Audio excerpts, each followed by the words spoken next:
They're now 5-1 in conference play, coming off their first series sweep since 2018. They beat Iowa over the weekend. It was Iowa they beat also in 2018, around the same time of the year as well. Now the focus shifts to Coppin State as the outfielder, redshirt junior Alexis Genovese, leads things off for Coppin State. The 1-0 pitch in there for strike one. Genovese, 19 hits, 2 home runs, and 6 RBIs this season. And Coppin State, as Amelia, you mentioned, still looking for their first win of the season. They come into this game 0-26, 0-8 in conference play. As that ball's low and away for ball 2. You know, just doing the research for this game and looking up all these players, you find it interesting. Coppin State has a lot of home runs scored, despite obviously not winning a single game. Genovese has 2 of them, along with her 6 RBIs. In fact, back in 2020, she went 1 for 21, as that one's hit deep into right field, and it's going to be caught for the out.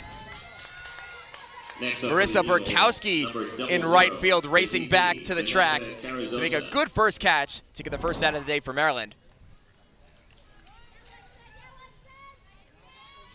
But solid contact on that ball. Burkowski does a good job tracking it back. Nearing the fence, though, on that first hit. I mean, that's certainly a good first at-bat against Weich. I got scared for a second because, just finishing my thought, in 2020, she went 1 for 21, that one hit, a home run. And now she has 2 home runs this season. But Maryland able to get the out and move on to the next batter, Vanessa Carrizosa.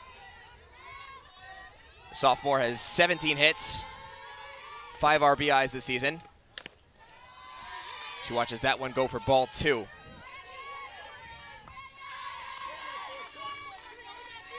Weich did start Saturday's game against Iowa. She had a couple of walks in that first inning and then settled down, only had 1 more walk in the entire game after that. But I think that might be why Coach Montgomery is starting her today, because it seems like in these starts here in Maryland Softball Stadium, there's kind of some jitters to work through. So I think getting a good start under her belt today will do a lot for Weich's confidence.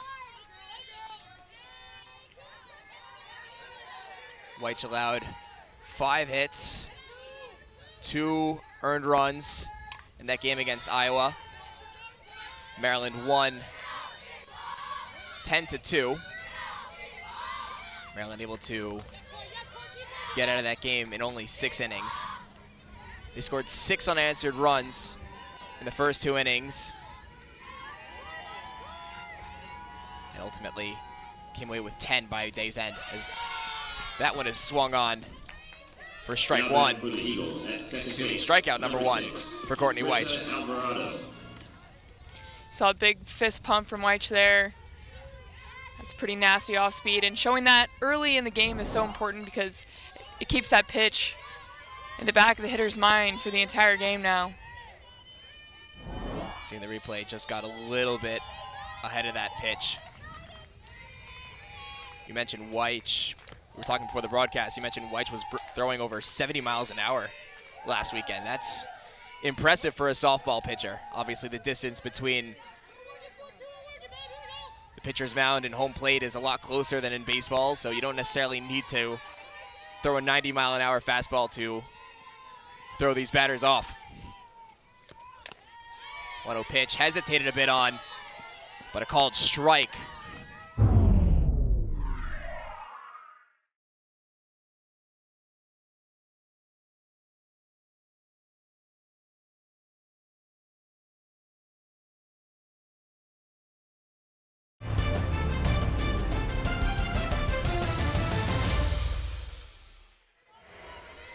You're watching Brissa Alvarado at the plate. 2.06 batting average. Also 2 home runs this season. 10 RBIs as well. One of those home runs, a 3-run homer, as that one is swung on for strike 2. 3-run homer back on April the 2nd against Norfolk State. She comes into this game on a 4-game hitting streak.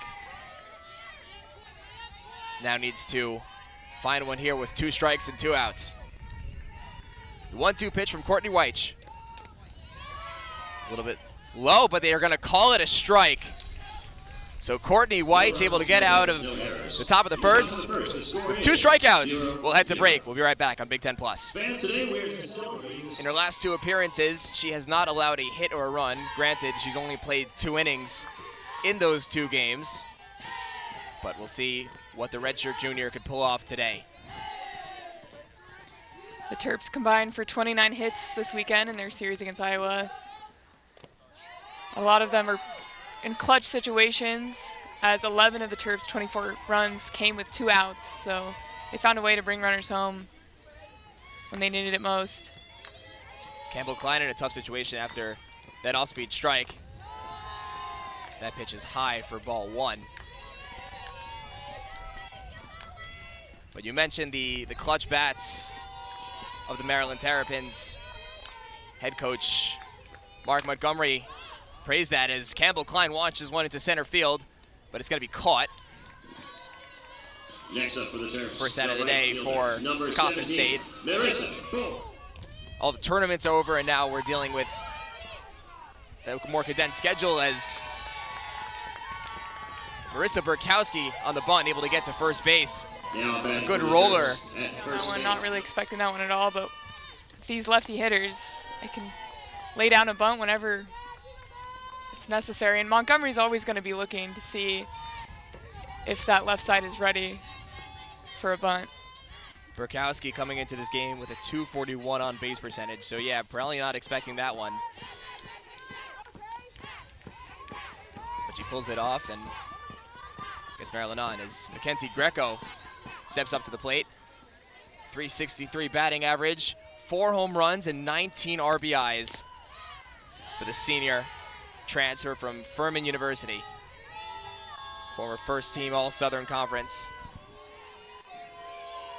That 4th home run of the season came in an 8-3 win against Penn State as Mackenzie Greco is going to walk. 4 straight balls.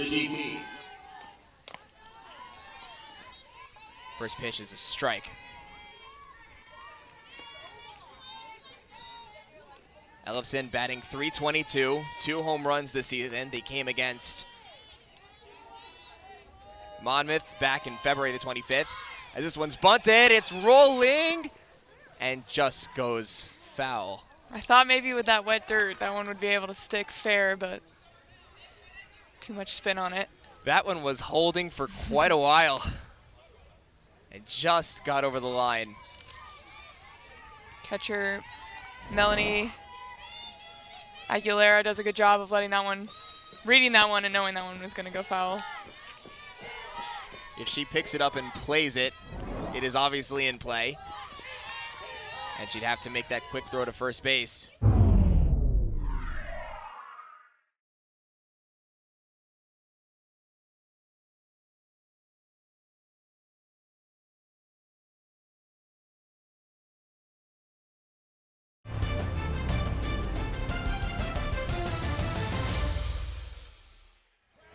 And you had 2 runners on as well, so wise to take the risk and let it go foul.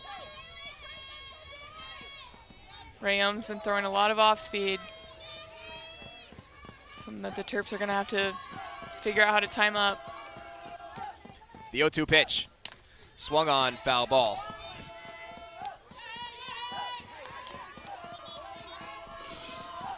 Montgomery says, I get it's hard, but wait. So definitely even her faster pitches are coming in a little slower than the Terps are used to coming off of Big Ten play. 0-2 again, swung on for a strikeout. Now batting for the Terps. I think that one was coming in full speed. Just had great upspin. That one swung on by Okada, and it's caught in foul territory. No runs, That will end the inning. We'll be right back for the second inning here on Big Ten Plus. Aviana Peterson steps in to home plate. Comes into this game with 2.93 batting average, 12 hits, a home run, and 4 RBIs. She swings on that first pitch, strike one.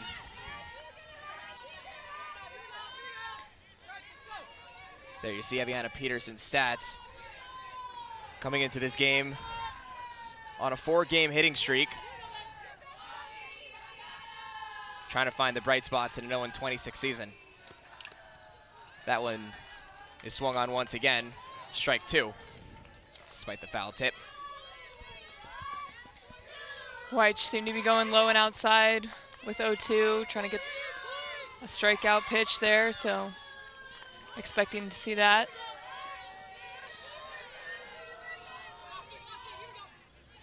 Let's see. Here's the 0-2. That one swung on foul. It was low, maybe not out as far as she would like.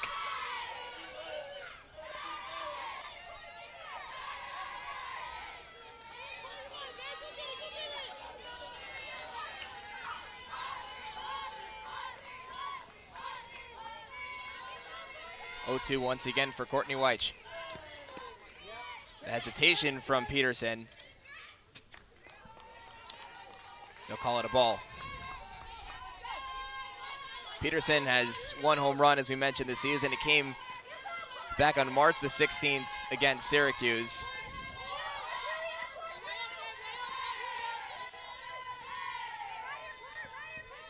It's been a really tough season for the Eagles. That one is swung on right to third base. The throw to first is in time. And Mackenzie Greco stepping on the bag for that first out. 66, Shawnee Roniak.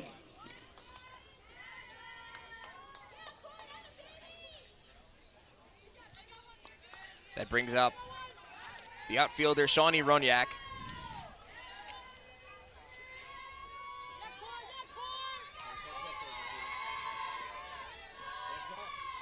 Utility outfielder and pitcher.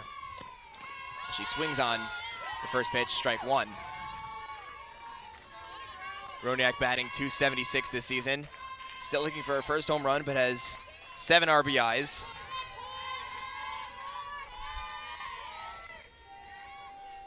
The 0-1 pitch. Wide left, ball one.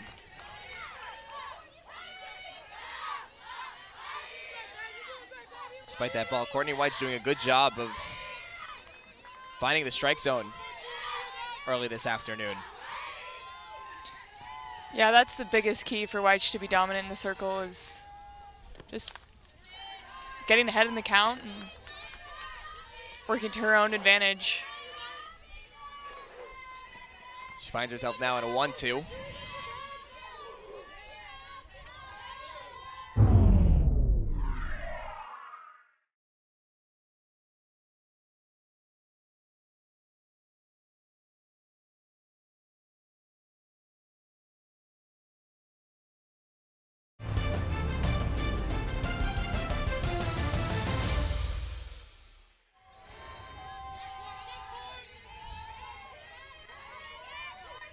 Looking for her third strikeout of the day.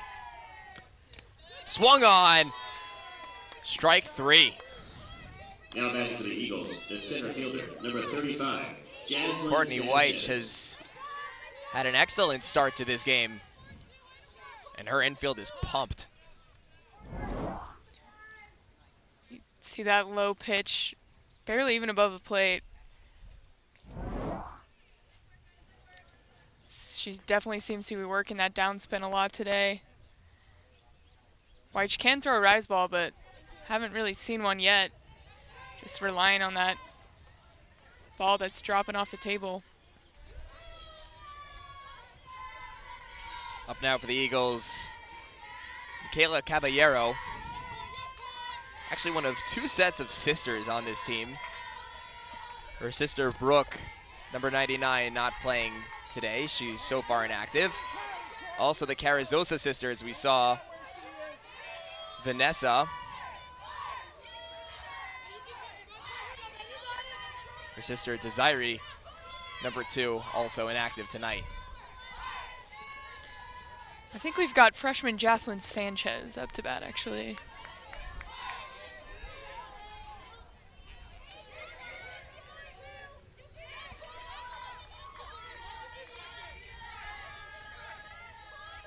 My apologies. This is Jaslyn Sanchez. Her helmet says number 20. So, a little bit of confusion. She swings on this one. It goes foul as Mackenzie Greco was diving for that one as it bounced just off the first base line. See a little bit of a helmet mix up there. Jaslyn Sanchez batting 140 this season. No home runs, no RBIs. In 43 at-bats this season, only recording 6 hits. And she comes into this game hitless in her last 5. She's had 15 at-bats in those 5 games and now finds herself in a 2-1 count.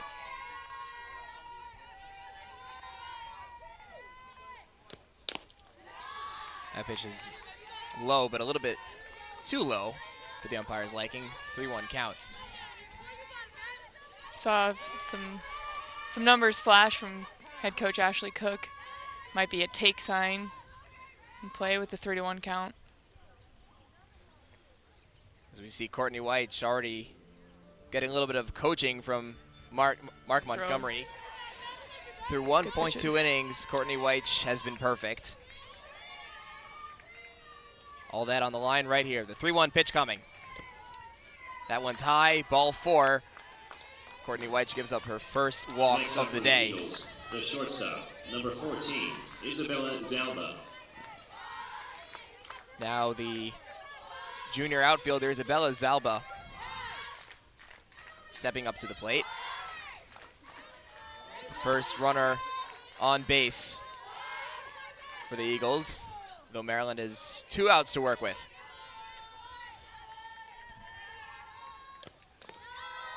First pitch is low and away, ball 1.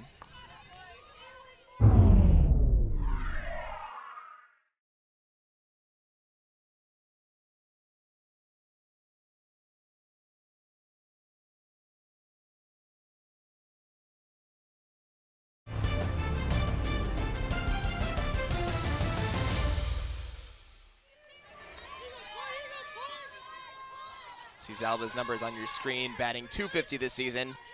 No home runs and 7 RBIs.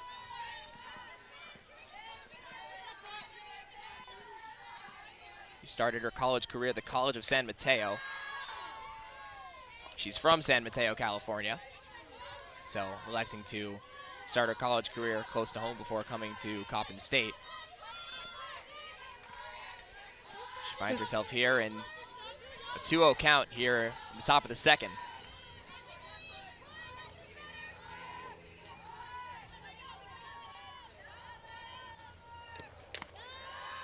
And another ball from Courtney White. Getting a little bit of encouragement from third baseman Taylor Ligori. Here in another difficult situation.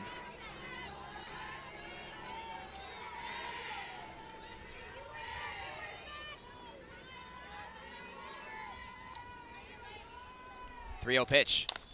In there, strike 1.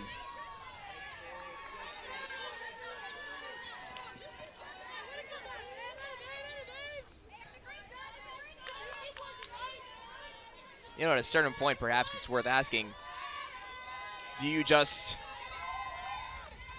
throw pitches more towards in the zone? As that one swung on for strike 2. White's working her way back to full count. You throw maybe a softer pitch that's going to be a strike. Maybe hope she throws it and hope you can get a little bit of help from your infield or outfield to get the much-needed out. I don't know if it's in White's wheelhouse to take speed off. I think that can be really difficult to try and reel it in and be too careful and place it. I think sometimes you can almost be more inaccurate in that scenario. So, yeah, like I said, White is just working through kind of against herself. You know, how good can you pitch? White's playing to her strengths now in a full count. That one swung on. Second straight foul back into the right side of the stadium.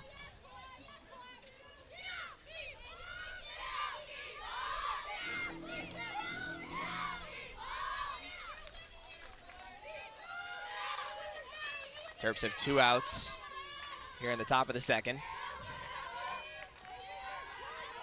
Runners on first base.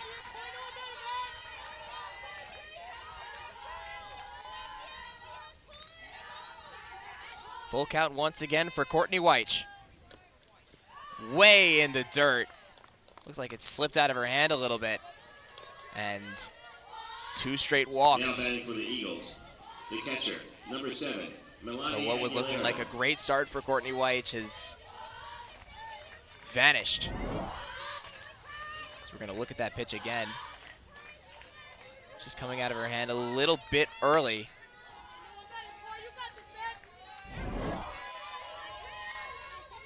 So another chance for Weich to find 3rd out of the half inning. This time she starts with a strike. She's been good when she's been getting ahead of the count, and she does that there against Melanie Aguilera.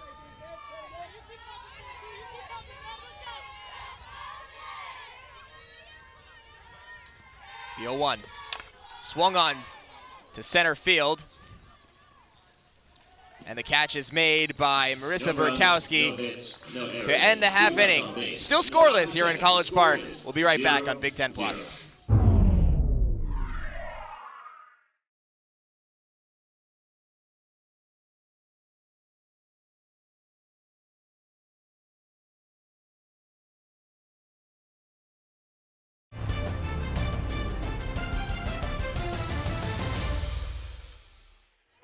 Coming into the bottom of the second, still scoreless.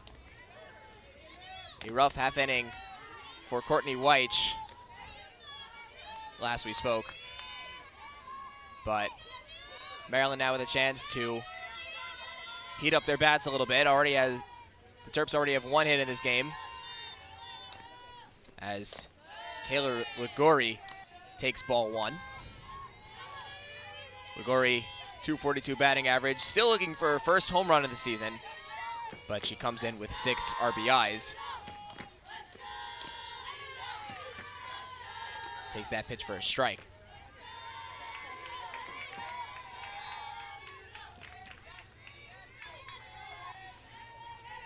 Taylor's nickname is Noodle off of, That's a good hit into center field, but a good job of Jaslyn Sanchez coming back to make the catch. The bunt attempt now from Regan Kerr. Goes for strike 1. Kerr batting .259 this season and 7 RBIs. She's also still looking for her first homer of the season. 7 hits though, as that one goes a little bit too close to the Coppin State dugout. Kerr just really early on that swing, not really letting the ball travel, finding the meat of the barrel. Rion with a chance for her second strikeout of the day, as that one is lobbed over the netting behind home plate for a foul ball.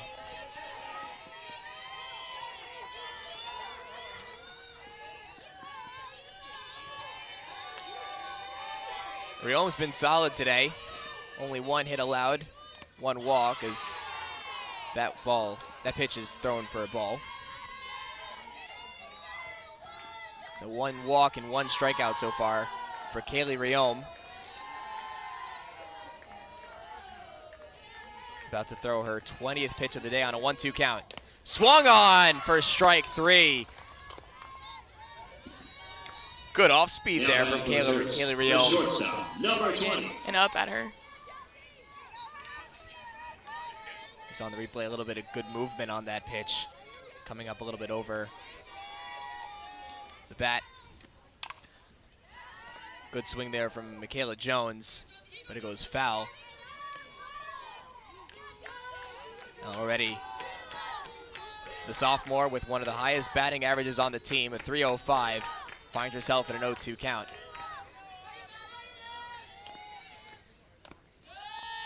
That pitch goes wide for ball 1. Michaela Jones has 3 home runs this season, 16 RBIs, all that on 25 hits. The 1-2 swung on and fouled back.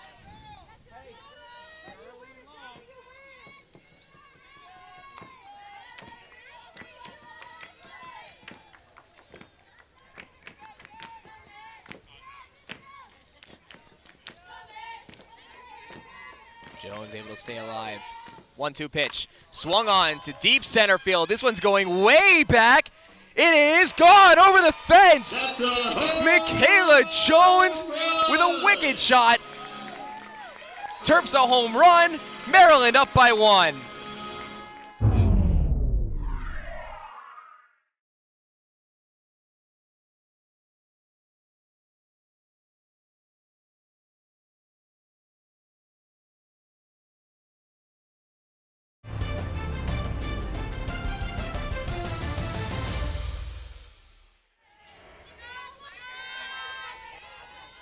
Still impressive. Very. Saw it just bounce over the fence. Maybe would have bounced back in.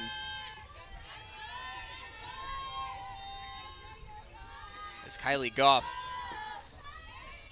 steps into the plate, she's looking for her first home run of the season. And now finds herself down 0-2. We mentioned back in the first inning, 11 of Maryland's last 24 runs in the series against Iowa came with 2 outs. And there's another clutch home run.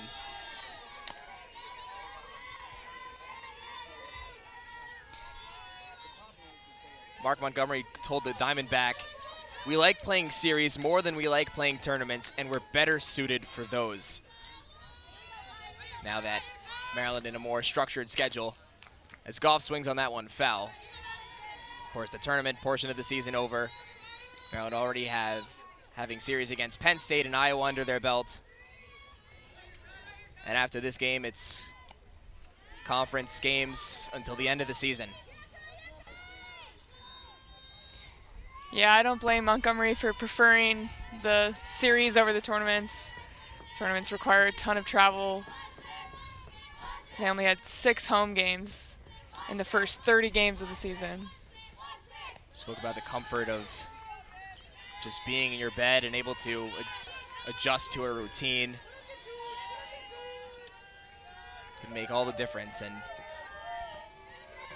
Maryland now 5-1 in conference play for the first time since 2018.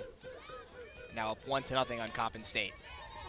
The 2-2 pitch is swung on to left field. This one looks like it's going to go fair, but coming in to make the catch is Alexis Genovese, and that will end the half inning. Absolutely. We return to the action as Courtney White, getting the vote of confidence from her team, steps back into the mound. Throws the first pitch a little bit low, ball 1. We'll see how White responds to a difficult second inning. Never, even though she got out of it without allowing a run, or a hit for that matter. That one swung on for strike 1. Michaela Caballero up at the plate. She's had a tough season. We showed you before, 155 batting average. That's on 58 at-bats, only 9 hits and 2 RBIs. She swings on that one also, strike 2. Interesting journey for Caballero. She's transferred from 2 colleges, started at Lynn College, and then Jackson State University. Now finds herself here at Maryland in a 1-2 count. She swings on that one too. Strike 3. Now batting for the Eagles, the left fielder, number 9, Alexis Genovese. White again going to that low and out pitch for a strikeout. And the Eagles continue to swing at that pitch.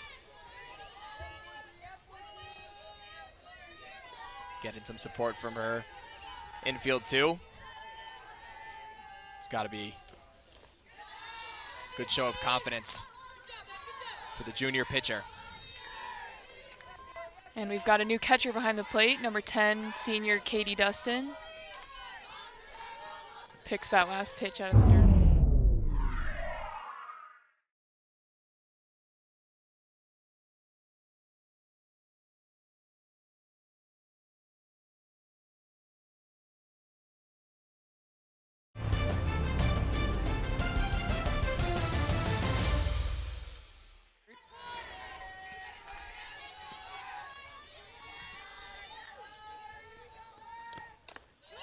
Pitch is a little bit wide to the left for ball 2.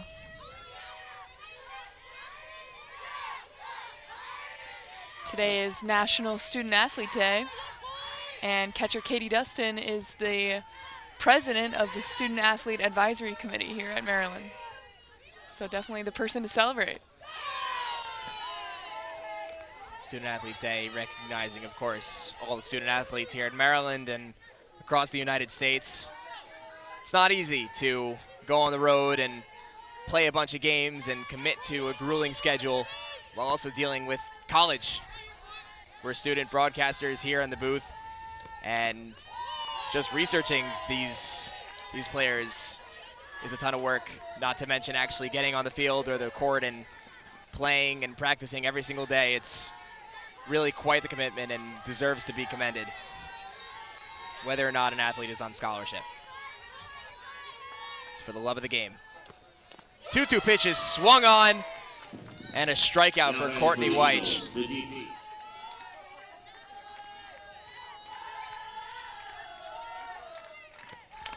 That one is swung on by Vanessa Carrizosa. Strike number 1. Weich looking to extend her no-hitter into the 3rd inning. She's 2 strikes away. The 0-1 pitch. It's a little bit low on an off-speed throw. Ball 1.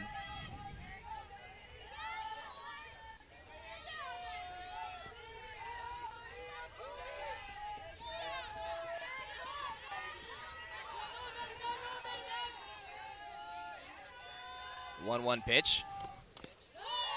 That one's right in there for a strike. Weich one out away from ending the half inning. Weich threw a complete game in the 8-3 win against Penn State 2 weekends ago. She throws this pitch a little bit wide. We mentioned Maryland's winning streak.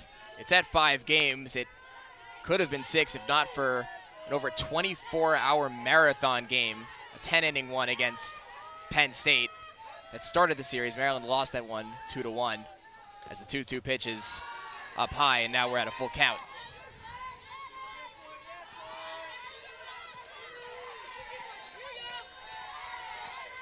Carrizosa shows good discipline on that pitch. I think that high and up pitch can be, or high and inside pitch can be tempting with 2 strikes, but stays disciplined to keep this at bat to full. Weich with a full count. Just a little bit outside. Now batting for Coppin State. Their 3rd walk of the day. Keeps the half inning alive. Brings up Brissa Alvarado. The pitcher's second baseman. Alvarado went 2 for 2 in the Eagles' last game against Norfolk State last weekend. She also had 2 doubles and 2 RBIs and 2 runs scored. So had a great game in that 7-6 loss on Sunday. She also comes into this game with 3 hits in her last 5 games played. The bats are certainly working these last few games for Coppin State, except for tonight so far, but they've been leaving a lot of batters or runners on base.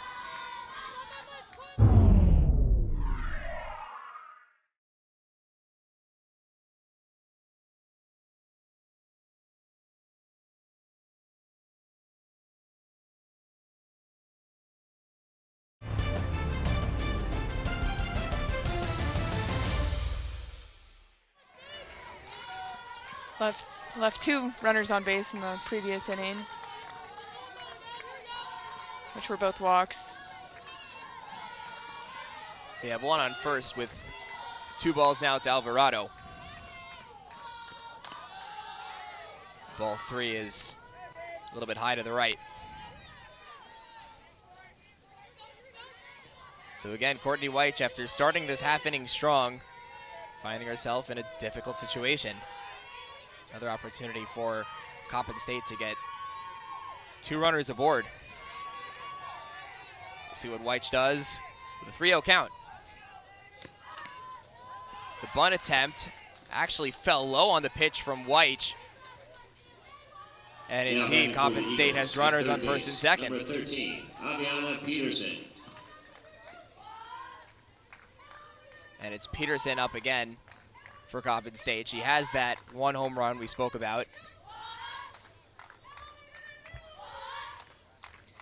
Terps finding themselves in the exact same situation as the second inning. Started with 2 outs, but then Weich walked 2. Terps were able to get the fly out to right. Head coach Ashley Cook, you saw before. And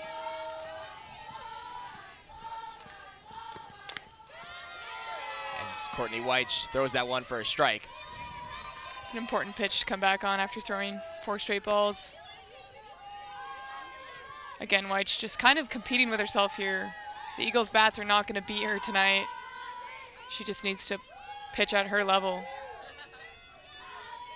55th pitch of the night. As the 56th is also a strike. Must have been an effective huddle. Katie Dustin, catcher there, showing some energy, showing some hype for Weich. 0-2 pitch coming from Courtney Weich. A little bit high, ball 1.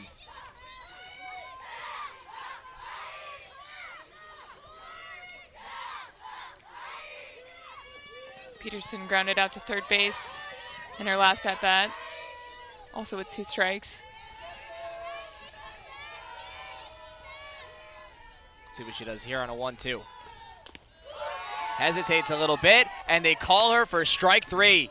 No runs, no hits, no Courtney errors. Weich's 6th strikeout of the day takes us to the bottom of the 3rd when we come back. So you watch Campbell Klein step into the batter's box for home. She sends that one deep to right field, and it's off the wall. She's going to run to second.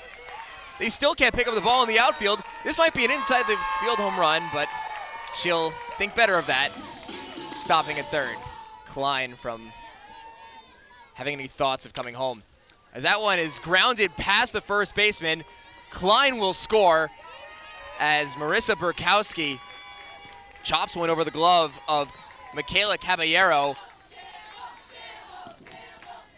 And it's 2-0 Maryland. Caballero just couldn't read the bounce. As a steal attempt is successful, and now Burkowski going for third. She'll get there too. So just like that, Maryland has another runner in scoring position.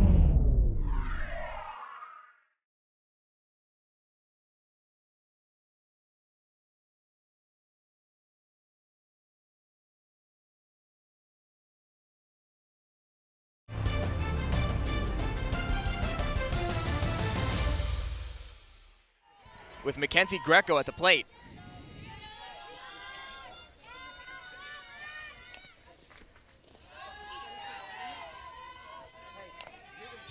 Burkowski thinking about stealing home for a second with that ball in the dirt.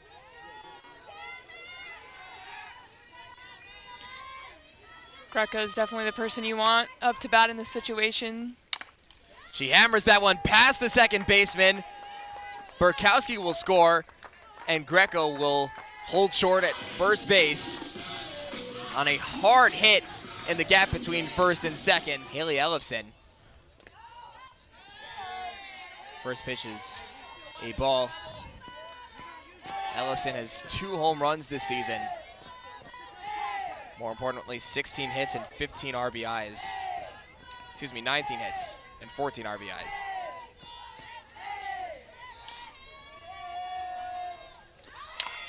She hits that one into the gap, but it'll fall right into the glove.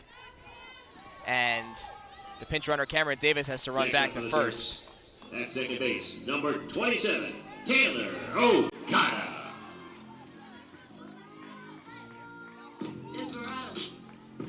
Now Taylor Okada batting for Maryland.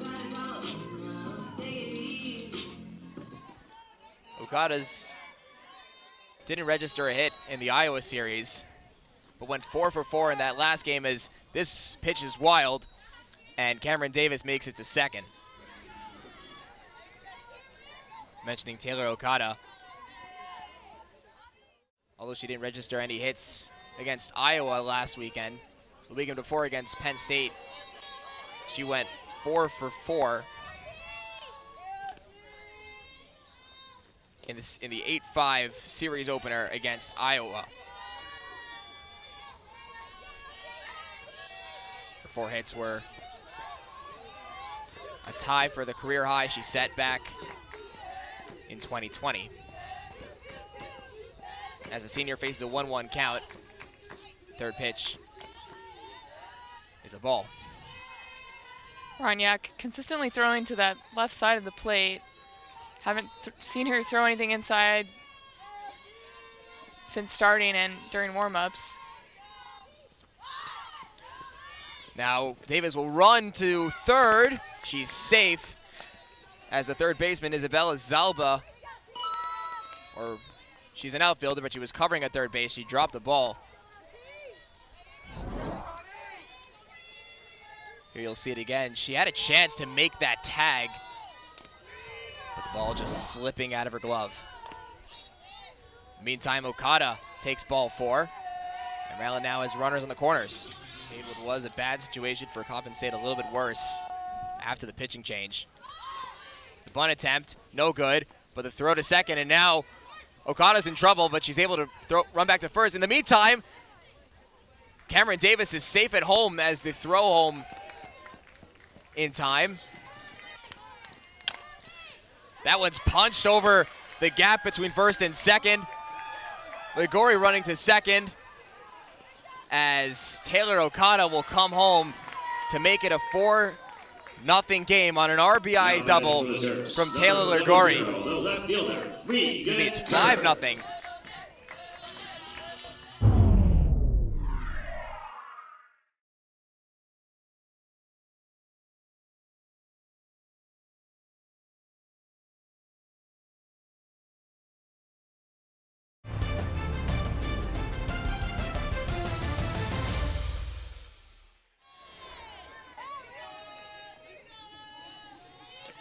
Kerr struck out on a high inside pitch in the second inning. Shows bunt on that pitch. Pinch runner Megan Mikami placing Taylor Ligori at second base. You see her in the back of your screen there. Attempted a steal. Tries it again. Will run back as Regan Kerr takes that pitch for strike 1.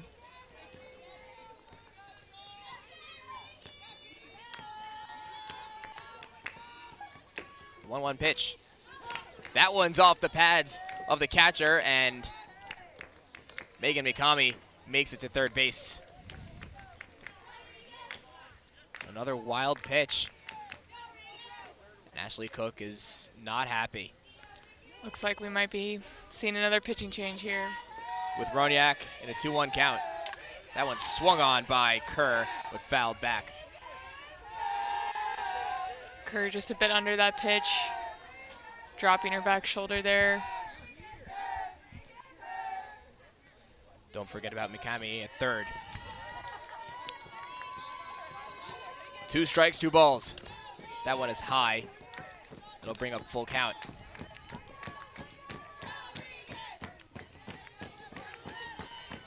On deck for the Terps is Michaela Jones. She had that home run back in the second. 3-2 count here. Swung on towards the Coppin State dugout.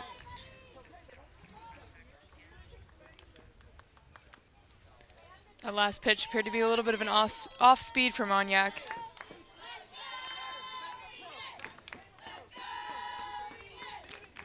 So Kerr still in a full count situation with a chance to give her team a 6-0 lead at least. Ball 4. She'll go to first base with runners now on first and third. She'll go for the bunt. It goes fair. And McCamey gets into home plate. She'll score. And Jones will reach first. Another bunt try. This one goes fair. And now Maryland gets bases loaded. So back-to-back pitches and back-to-back bunts. And just like that, Campbell Klein, she'll swing on that one, chopped wide of the third base line. Terps turning their lineup over.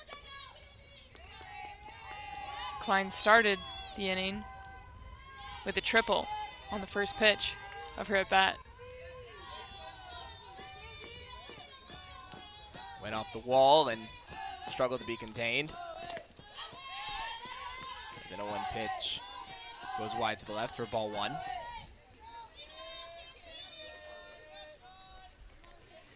At least the Eagles know that they won't be bunting. 1-1 pitch from Roniak. A little bit low. Ball 2.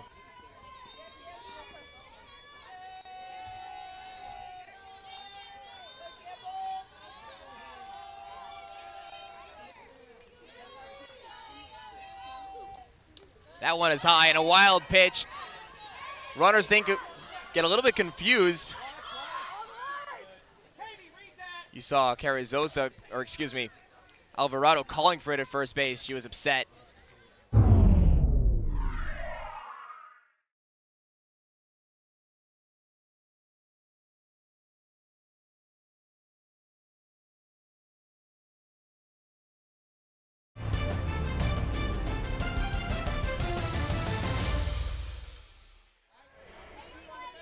Katie Dustin, a little bit slow getting back, had a chance for an out. It's a 3-1 count with only 1 out. I would have probably chanced that throw if I was Roniak. There's a chop into left field, and it goes foul. Everyone has to come back. Alexis Genevieve, the left fielder, showing an amazing dive on that play. Not sacrificing any effort for her pitcher, Shawnee Roniak. The foul ball does bring up a full count, though.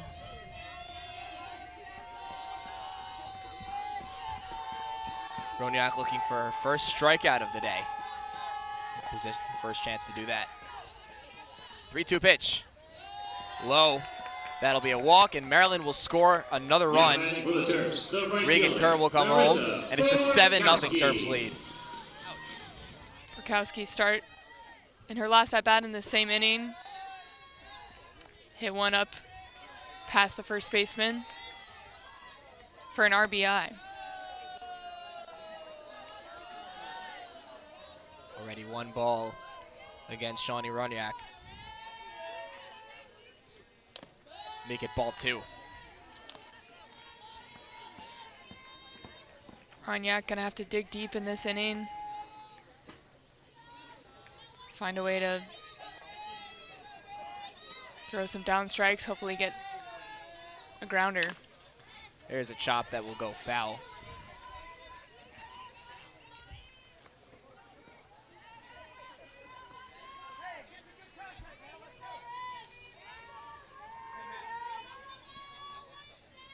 Burkowski still the upper hand in this at-bat with a 2-1 count.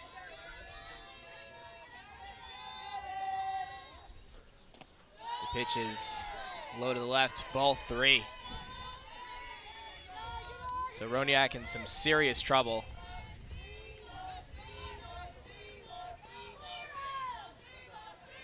One ball away from giving up yet another walk with bases loaded. There it is. It's an 8-0 Maryland lead as Michaela Jones scores for the second time today. As Loren Bernal's first pitch of the day is up high. Maybe we shouldn't have thought this was going to be a close game. The Eagles have given up at least 5 runs in all but 2 of their games. And they've only been involved in 3 one-run games this entire season, the last actually being their last time out against Norfolk State, a 7-6 loss. So the odds were not in their favor to hold that 1-0 deficit, as this one is low. The throw to home is in time, as Katie Dustin unable to score. Just a check swing there from Greco.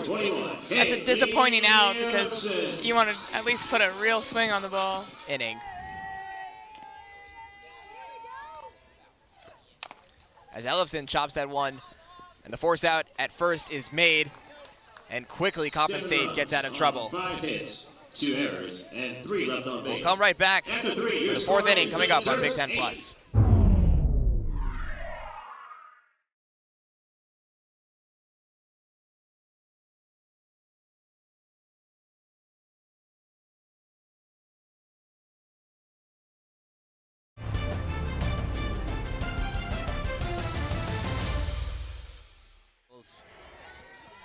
After an exciting bottom of the 3rd, in which they put up 7 runs. So far, no answer from the Eagles. Perhaps now. Throw to first is in time, though, as Shawnee Roniak out at first base. For the Eagles, the center fielder, number 35, Jaslyn Sanchez. So the no-hitter holding up.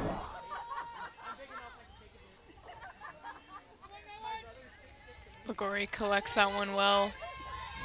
Takes kind of a tough bounce up to her chest, but makes the quick throw over to first.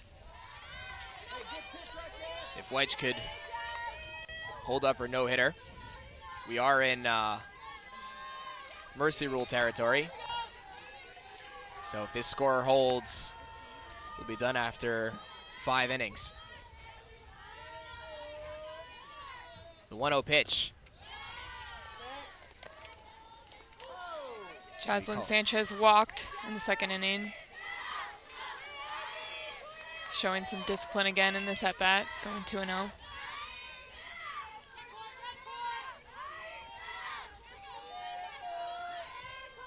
Still don't know why she's wearing number 20 on her helmet. Maybe that one fits better.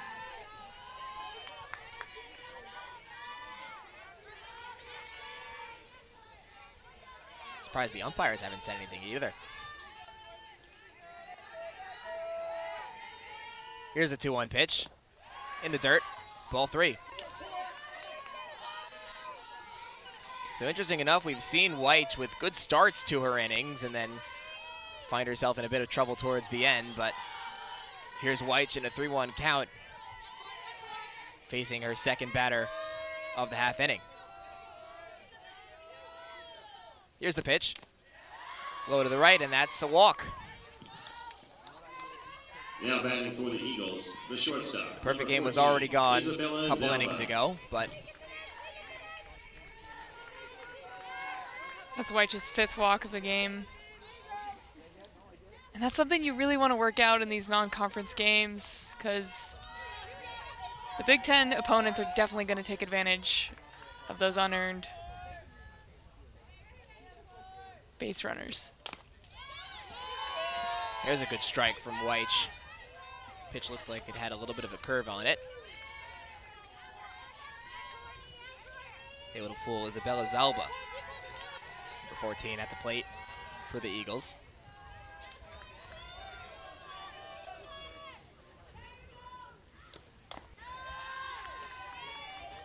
That one goes for a ball. Coach Chelsea Butler coming to the mound now.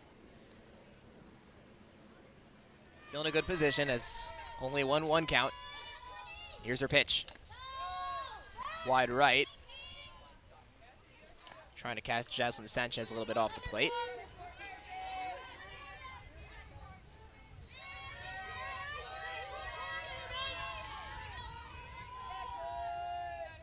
Now Weich falling back behind in the count. Here's a 2-1 pitch. That one swung on behind us and out of the stadium. It's the strike that counts, though, for Courtney Weich. She's 1 strike away for the second out of the half inning. Here's the pitch. Swung on for strike 3. Now batting for the Eagles, the catcher, number 7, Melanie Courtney Aguilera. Weich's 7th strikeout of the evening. That one looked fast. It did. She was.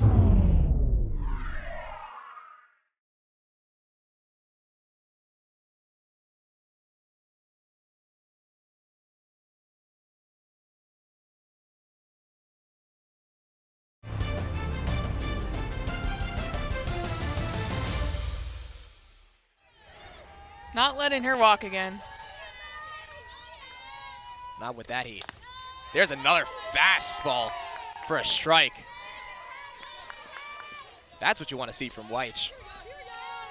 Yeah, again, we had the luxury of having a radar gun here in the stands this weekend, so I was seeing Weich clocked at 71 miles per hour consistently against Iowa. Another fastball is tipped by Melanie Aguilera, the catcher. And just like that, Weich with a chance for another strikeout. She's been favoring that low and outside for a strikeout pitch. See if we see it again here. Low and out, but a little bit too far out. Ball 1. Good discipline by Aguilera there. Now showing bunt with the runner on first. I think that's just a timing choice. She'll swing on that right to Weich. Plenty of time. Catch is made at first. Maryland holds an 8-0 lead going into the bottom of the 4th. We'll be right back. Okada's leading the team with 32 hits.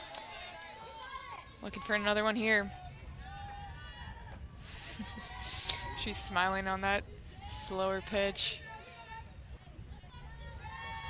Marin Bernal able to get out of a tough situation. 2 quick outs in that bottom of the 3rd we just mentioned.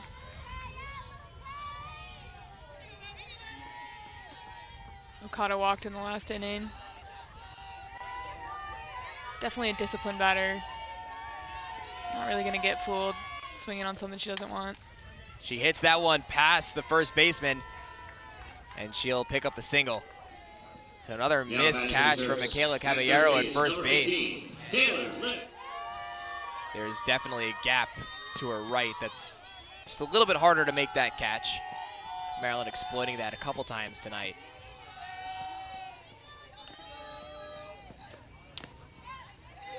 That pitch is slow, but still a strike. Ligori had a double to left, or to center right field in the last inning, and an RBI.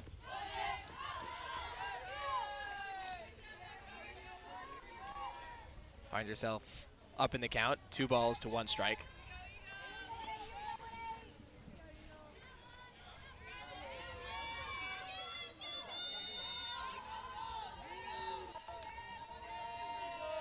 Two-one pitch. A little up high to the right, ball 3. Ligori seemed tempted on that high pitch. Definitely wanting something to hit here.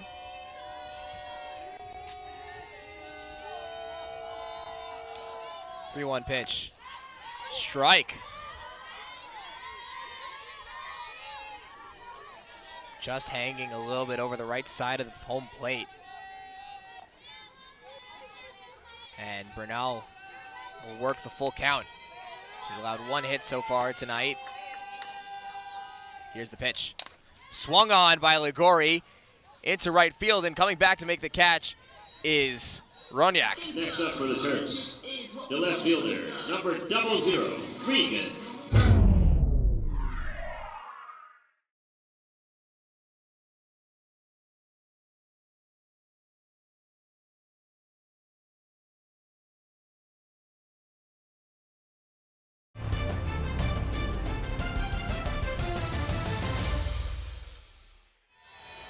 So this 8-0 deficit could be even worse for Coppin State. They're lucky Jada McFarland is only pinch running tonight. That's right. She also found her first home run of the season in the Iowa series. Sophomore was the Big Ten Freshman of the Year, batting .426 last year. As McFarland's going to run to second base, she is safe. The tag not in time from Isabella Zalba, and McFarland already making an impact.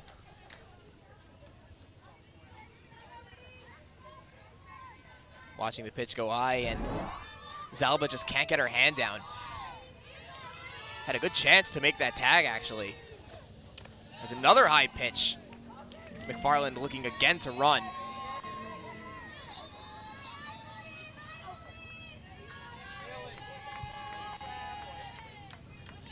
Regan Kerr walked in her last at-bat.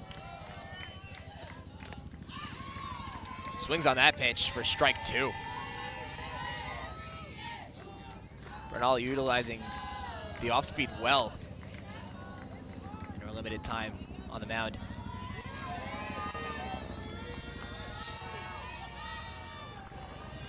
Out here in a 2-2 situation, 1 out.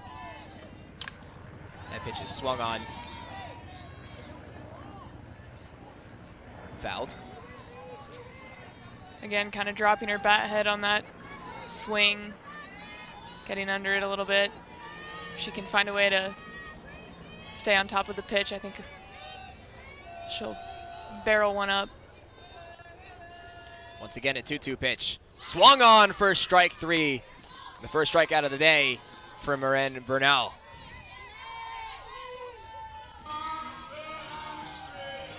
From Thousand Oaks, California, majoring in communications. On the field, though, only 2 hits.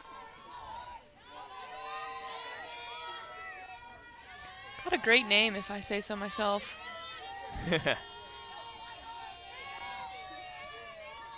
One of 3 freshmen on this Maryland roster.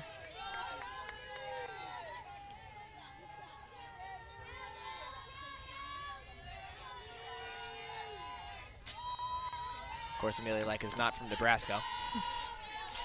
No. California's a little more glamorous, perhaps. She swings on that one into the gap in center field. Back to make the catch, though, is Runyak. No runs, 1 hit, no errors. So Coppin State gets out of this one without surrendering another run. It's still 8-0 Terps. The Eagles 0.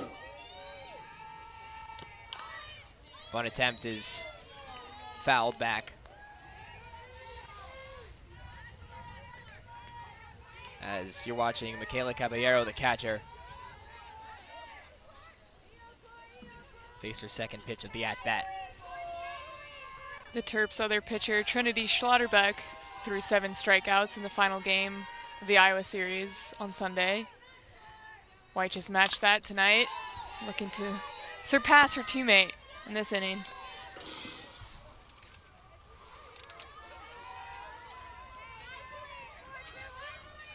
Back at home plate. Caballero so far 0 for 2. She struck out as well. Here's the 0-2.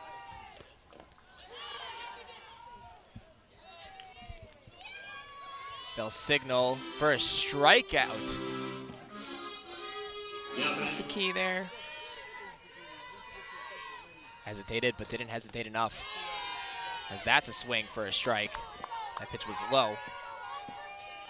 But Alexis Genovese swinging on it anyway. Eagles just not laying off that down pitch.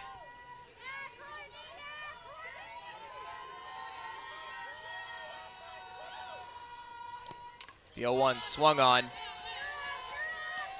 And White's right back in an 0-2 situation. Genevieve struck out on a changeup in her last at-bat in the 3rd inning. White may try that off speed again. Here's another 0-2 pitch. Tip down. That one did appear to be off speed.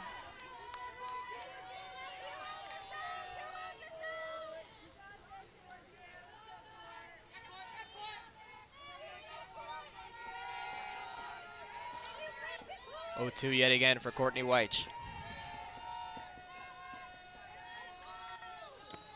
Swung on. And there goes the no-hitter. As a single chopped over the heads of White and Michaela Jones at second base. The DP, number 00. And the first hit of the day for Coppin State. That pitch was pretty center, pretty fat, and with 2 strikes, she's defending anyways, so she's ready to swing and puts good contact on that one. And right away, Mark Montgomery out to talk to his pitcher. I heard him say, we'll make the change, so looks like number 21, Haley Elfson, is coming in relief for White. That won't diminish the great night White has had as she gets a resounding applause from her teammates as she heads back to the dugout. 5 scoreless innings as we'll head to break. Haley Elfson to close the game when we come back. 5.01 ERA and a 1.6 whip this season. Excuse me, 3.9 ERA. As her first pitch is swung on. If she's able to get the final 2 outs, it will end the game. So long as the score stays 8-0. Elfson's been a reliable relief this season. Coming in, throwing strikes. She's got 25 strikeouts on the year, only 9 walks.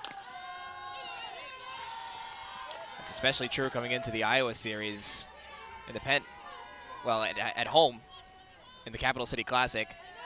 She pitched 7 innings, giving up no earned runs. That was coming into the Iowa series, so she's been great on the mound at home. If Maryland Terrapins could wrap things up here tonight, they'll head to Purdue this weekend. Purdue 18-19 this season, only 1-4 in conference play. Purdue will come into that game on a 4-game losing streak. That series will start on Friday.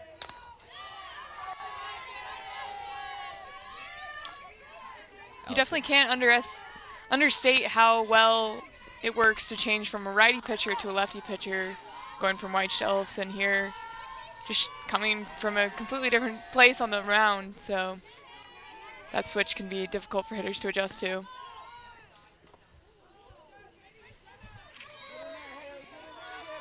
She does find herself in a bit of trouble here in a full count. She was leading the count 1-2.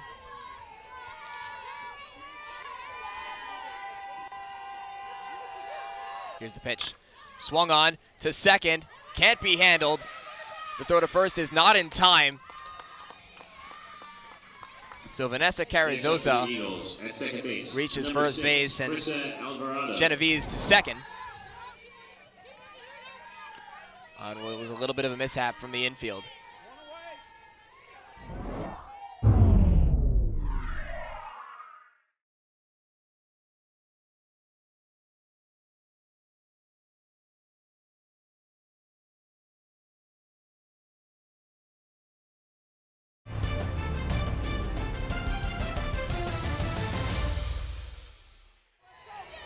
Not rolling over in this game. Elfson throws that pitch for a strike. Got Alvarado looking. Alvarado 0 for 1. She did walk, but was also a victim of one of Courtney White's strikeouts. As she takes ball 1 over there.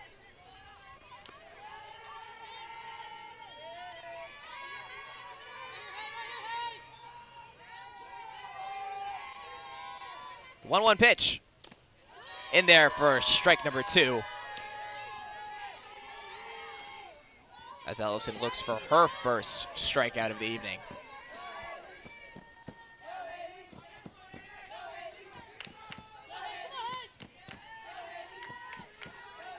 Here's the 1-2. Swung on, but batted down. Alvarado able to stay alive.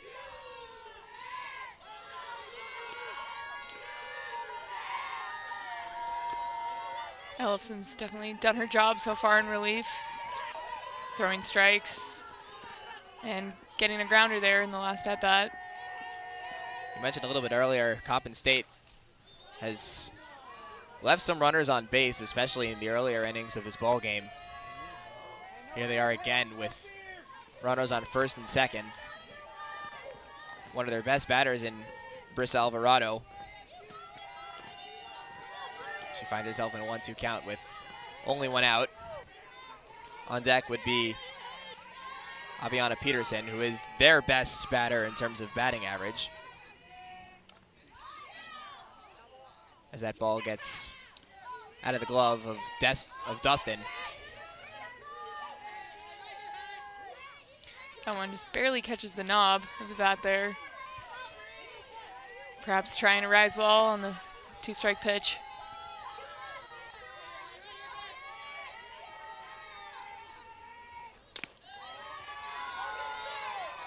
Good eye there from Alvarado. Another ball. Her strikeout in the first inning came on a low and out pitch. She tips that one. Runners try and steal, but a little bit too late for that.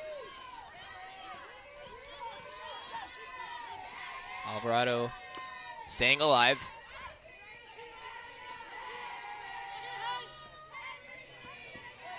Like you said, Eagles have been struggling to bring runners in, leaving 5 runners on base. 5 of those coming from Weitsch's walks. That pitch getting awfully close to Alvarado's head. Seems to be some confusion. That was not 4 balls, was it?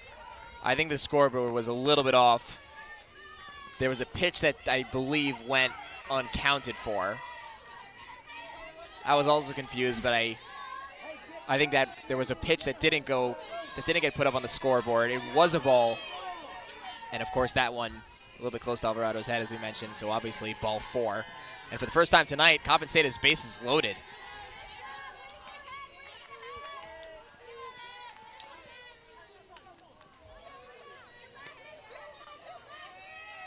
And it is their ace, if you will, Aviana Peterson, with a chance to bring runners home for the first time tonight and extend this ball game a little bit. Here's ball 1. Peterson struck out on a changeup in her last at-bat and grounded out to third in the previous. A ground out to third would be perfect for the Terps here. Get the out at home and roll it to first. She swings on that one for strike 2.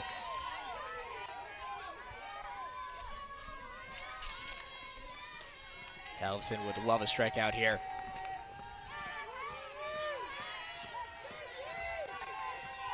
Will be her 26th of the season if she doesn't.